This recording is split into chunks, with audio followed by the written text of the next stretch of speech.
Happy Friday and last day of the one and only Ivan. I had so much fun this morning with you guys on Google Meet. I saw several of you. I saw Emma and Ivan and Bryce with Blaine, Mason, Pedro, Maddox, Safako. I think I got everybody. It was so much fun. I love seeing you guys. I ended up hanging out way longer than our 10 to 11 time slot. I just like seeing your faces all the time. So anyways, today is our final day of the one and only Ivan. We are going to figure out how this story ends. And then next week, we will kind of start integrating some more lessons. We'll have a little bit more than just reading every day. And we'll also be starting a new book, so be on the lookout for that. But here we go. I really liked yesterday's. I teared up a little bit. I was just so happy that Ivan was happy. So I'm really just excited to see how this book ends. I have not read this book, so I'm reading it the very end with you right now also. Hopefully. I don't have to cry again. Okay. So yesterday we had finished with Ivan's hand up on the glass, remember? And he was trying to say thank you to Maya. Maya is his keeper at the zoo.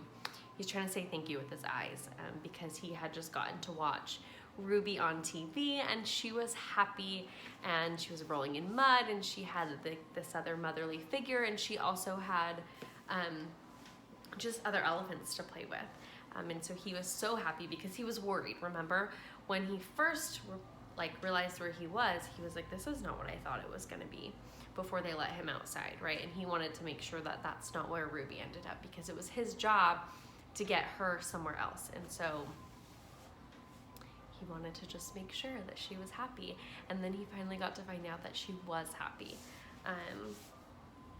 So yeah, let's pick up where we left off. He had just gone back into his smaller domain. It seemed like the zookeepers were trying to ease him into the other gorillas, right? Because all the other gorillas got to stay outside and he kind of said he wanted to. But they were kind of giving him time out there and then they bring him back, time out there, bring him back. Yesterday I told you guys about that TV show, The Zoo, that I started watching. And there's part of it where they're talking about these two tigers and they kind of did the same thing with them. They started easing them into the environment where they would be with the big tigers because they were little baby tigers. So if you guys watch it, it's kind of cool. You can see how they do that in real life. It's on Animal Planet and I posted the link to, you can watch it online if you don't have TV. I posted the link in Class Dojo, so just ask your parents for it. Okay. Now I'm gonna actually get started after 3 minutes of talking. Sorry. Kenyani ambles toward me. She taps me on the shoulder, oh my goodness, and Knuckle runs away. I watch her, arms crossed over my chest. I'm careful not to make a sound. I'm not sure what we're doing. She ambles back, shoves at me, dashes past, and then I realize what's happening. We're playing tag, and I'm it. Make eye contact, show your form, strut, grunt, throw a stick, grunt some more, make some moves. Romance is hard work. It looks so easy on TV. I'm not sure I will ever get the hang of it. So now he's trying to be romantic with Kenyani, this new gorilla. I wish Bob were here. I could use some advice. I try to recall all the romance movies we watched together. I remember the talking, the hugging, the face licking. I'm not very good at this, but it's fun trying. Is there anything sweeter than the touch of another as she pulls a dead bug from your fur? How romantic, right? Gorillas aren't chatty like humans, prone to gossip and bad jokes. But now and again, we swap a story under the sun. One day, it's my turn. I tell my troop about Mac and Ruby and Bob and Stella and Julia and George, about my mother and father and sister. When I am done, they look away silent. Kenyani moves closer. Her shoulder brushes mine, and we let the sun soak into our fur together. I've explored every nook and cranny of this place except for a hill at the far end where workers have been repairing a wall. They're finally gone. They have left behind fresh white brick and a mound of black dirt. While the others laze in the morning sun, I want to explore the hilltop. They've been there before and I have not. Everything is still fresh to my eyes. So he's talking about in his new domain area at the zoo. It's pretty big, right? This isn't like being confined in a room how he was at the circus. And so he's starting to explore it, but it seems like they were repairing a spot, and so now he wants to go explore that part of it too. I take my time going uphill, savoring the feel of grass on my knuckles. The breeze carries the shouts of children and the drowsy hum of bumblebees. Near the top of the hill is a low-limbed tree, the kind my sister would have loved. The wall is endless, clean and white, stretching far down to the habitats beyond my own. It's high and wide, carefully built to keep us in and others out. This is, after all, still a cage. It rained last night, and the pile of dirt is soft to the touch. I scoop up a handful and breathe in the loamy smell. It's a rich brown color, heavy and cool in my palm, and the wall waits like an endless blank billboard. It's a big wall. It's a big pile of dirt, and I'm a big artist. I slap handfuls of mud on the warm cement. I make a handprint. I tap my nose with a muddy finger. I make a nose print. I slide my palms up and down. The mud is thick and hard to use, but I keep moving and scooping and spreading. I don't know what I'm making, and I don't care. I make swoops and swirls and thick lines, figures and shapes, light and shadow. I'm an artist at work. When I'm done, I step back to admire my work, but it's a large canvas and I'd like to get a better view. I go to the thick-limbed tree and grab the lowest branch. I try to swing my legs. Oomph! I land hard. I'm too big to climb, I suppose. I try again anyway, and this time I pull myself onto the first limb, gasping for breath. One more limb, two, and I can't go any farther. Perched halfway up the tree, I see my troop still dozing contentedly. I take in the wall, splattered and splashed with mud. Not much color, but lots of movements. I like it. It feels dreamy and wild, like something Julia might have made. From my seat in the tree, I can see beyond the wall. I see giraffes and hippos. I see deer with legs like delicate twigs. I see a bear snoozing in a hollow log. I see elephants. Okay, now Miss Duncan's gonna cry. So Ivan is in his domain cage area, and he's painting on this white wall, right? He's having fun, and he wants to see it from far away because it's so big that, you know, when you're really close to something, it's harder to see. It's easier to see if you're further away, where you can see the whole thing as a big picture. Well, that's what he's doing. So he went backwards and he tries to climb up a tree so he can look at it from further away so that he can see his whole painting mural that he did. Well, now that he's halfway up a tree, he's looking out and he can see the other parts of the zoo with other animals. And so he says he can see elephants. She's far away, belly deep in tall grass with others by her side. Ruby. She's here, Stella, I whisper. Ruby's safe, just like I promised. Oh my gosh. Miss Duncan's gonna cry. Look how happy Ruby looks in the grass. Oh, she's so cute. I call to Ruby, but the wind tugs at my words, and I know she'll never hear me. Still, Ruby pauses for a second. Her ears spread wide like tiny sails. Then, with lumbering grace, she moves on through the grass. It's a cloudy evening, chill and drizzly. Dinner is on its way, but I don't care.